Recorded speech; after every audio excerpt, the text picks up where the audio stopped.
power of this weapon, any weapon, comes from here. But only when tempered by this. By the discipline, the self-control of the one who wields it. If there is anything that can be beyond phenomenal, it has to be God of War on the PlayStation 4. God of War is so astounding, so fresh, and so captivating that a game of this magnitude will easily hold up as one of the greatest games of all time. From the beginning to the end, the developers at Santa Monica Studios have made sure they put every drop of sweat to good use in God of War without filler or unnecessary mechanics, as evidenced by the overwhelmingly powerful experience you will partake in.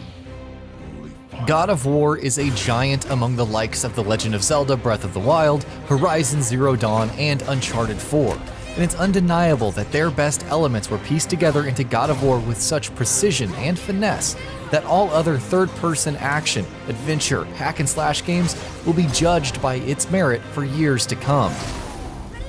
Built around Norse mythology, Kratos has moved beyond his lust for revenge and onto the faraway land of Midgard, started a family of his own, and left his unquenchable rage buried in the past. Upon the death of his wife, Kratos and his son Atreus prepare for a long journey to spread his wife's ashes at the top of the highest peak in the realms, as per her last wish. Unfortunately, I'm not at liberty to go deep into the narrative, but after completing the game, I had rather mixed reactions for the same. The story is perhaps the weakest part of the entire game, without the real urgency which was found in the previous games in the series. The characters in this game, just like its predecessors, are filled with personality. The God of War series has always been filled with interesting and intriguing characters, and the latest entry is no exception. In his younger days, Kratos was a bitter and hardened man with a warrior spirit from inside out. In God of War, he changes his role from a vengeance monger to a survivalist. It becomes immediately obvious that Kratos wants to be that father figure to his son that he himself never had, and his journey on how he handles the rights and wrongs and how he tries to hide his deadly past from his son is worthy of acclaim. Atreus, on the other hand, is a loving and nurturing child who doesn't indulge in death and destruction as a means to an end, like his father once did during his Greek days. His high spirit and love for natural life is inspiring and brings the sort of levity that only a young child could bring to the seriousness of the world these characters inhabit. How these two disparate characters interact with each other is the true essence of the story, and their journey as father and son therein.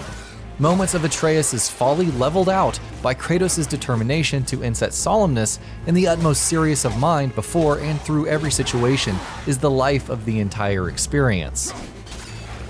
Mechanically speaking, God of War feels nearly flawless and magnificently crafted.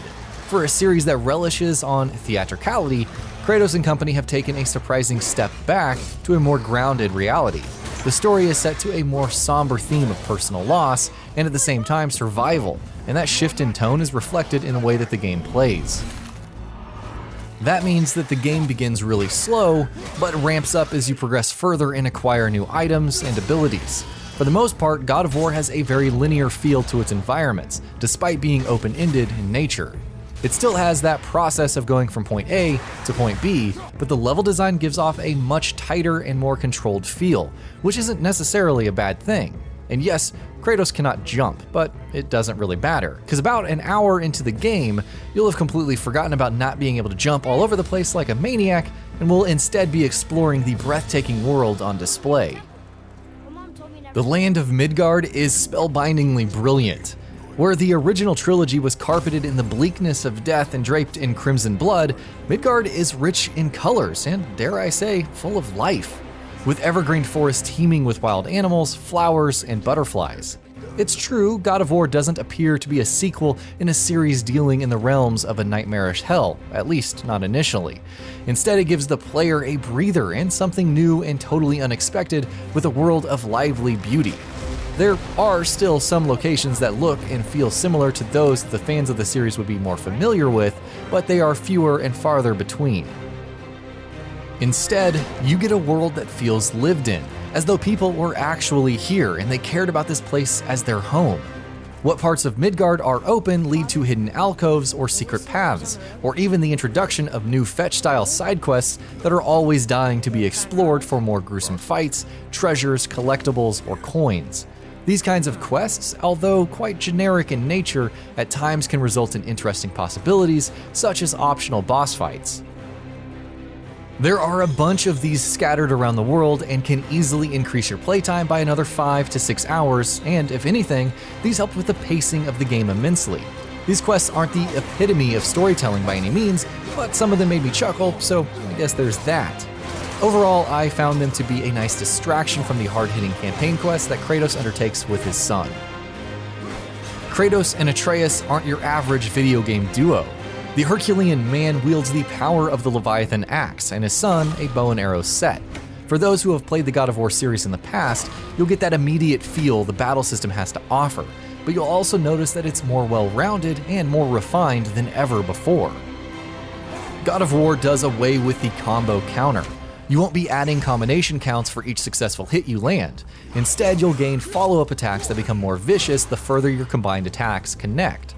Kratos' newest weapon, the Leviathan axe, has the ability to be hurled at enemies and summoned back into his hands with the push of a button. Like his other weapons in past games, the Leviathan axe is an admirable addition to the series as a whole and feels unlike anything he's ever carried before. Kratos also wields a shield that has its own unlockable skill set and will be vital during your adventure. And of course, it wouldn't be a God of War game if Kratos didn't have his trademark rage ability, which is back and just as deadly as ever. Atreus is a child, but also a character you have some level of control over, and ultimately heavily come to rely on for his skill throughout the game. Atreus' bow and arrow allows him to take shots at enemies whenever you need. Able to move freely on his own, Atreus' attacks are at your disposal and can be controlled solely by the square button. Atreus manually attacks the enemy you are targeting or the closest one. I found his rapid bow firing abilities, especially when leveled up, to be ferocious and almost mandatory in defeating the larger enemies.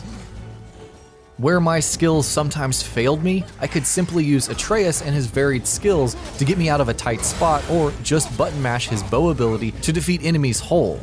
Unlike other games with AI characters, Atreus is never in the way. He never has to be waited on to get to the next location, he never needs healing or dies. As mentioned before, Kratos and Atreus have a series of skills on a sprawling skill tree that is easily unlocked with experience you earn by defeating enemies, collecting items, and completing side missions. These skills can range from Kratos' close combat and rage combat to Atreus' magic combat. Unlocking these skills allow the duo to deliver even more brutal and hard-hitting moves. Combine Kratos' revamped combat skills and Atreus' superb ability with his bow and arrow, and what you have is an extremely satisfying and intriguing combat system.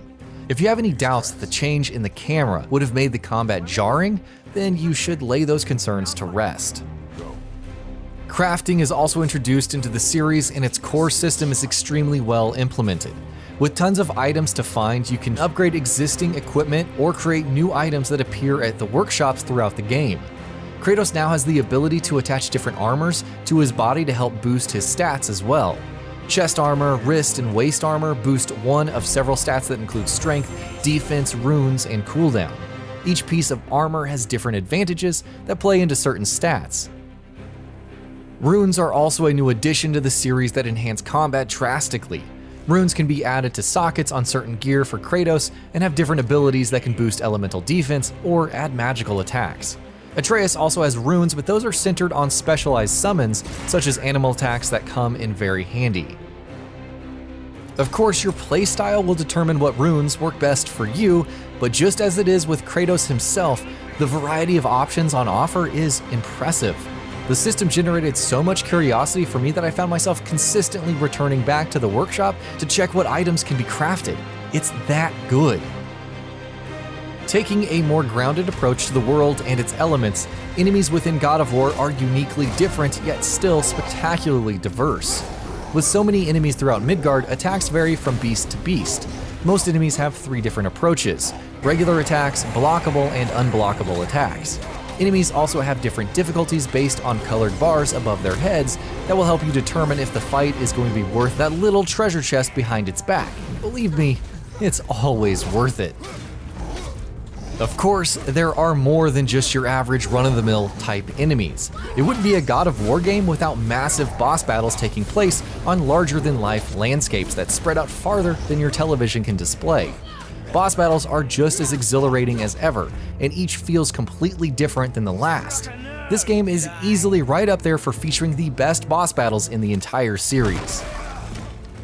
Graphically, the game is definitely one of the best looking games of this generation, and its symbolism of Nordic mythology runs deep. From the stellar cinematography to the one-shot, no-cuts approach of the entire game from start to finish, there's a lot to be impressed by here. Exploring the world, Kratos will venture through ancient ruins, towering past the clouds, or unforgiving mountains where only the strongest survive. There won't be a moment where there isn't something that makes your eyes pop out in excitement or awe. I'll admit I'm a sucker for an epic music score, and God of War does not disappoint. From the subtleties of venturing through a seemingly calm forest to a stimulating large battle sequence, the music in God of War is better than just great, it's authentic. From hearing the whispers of cavern music played through what sounds like an ancient Norse instrument, to that familiar heavy bass where you know Kratos is about to do something badass. The musical score sets the mood for what's coming around the next bend in just the perfect way. Overall, God of War is an absolute must-play title for nearly everyone. It not only delivers a journey that feels complete and satisfying, but also offers new combat styles and locations to a familiar franchise, breathing new life into an already amazing series. I have no qualms in saying that God of War is a title that will likely be remembered for generations to come. That about does it for this video. If you enjoyed what you watched and want to see more from GamingBolt, you can always hit that subscribe button and turn on the bell icon next to it. That way you will never miss any of our videos.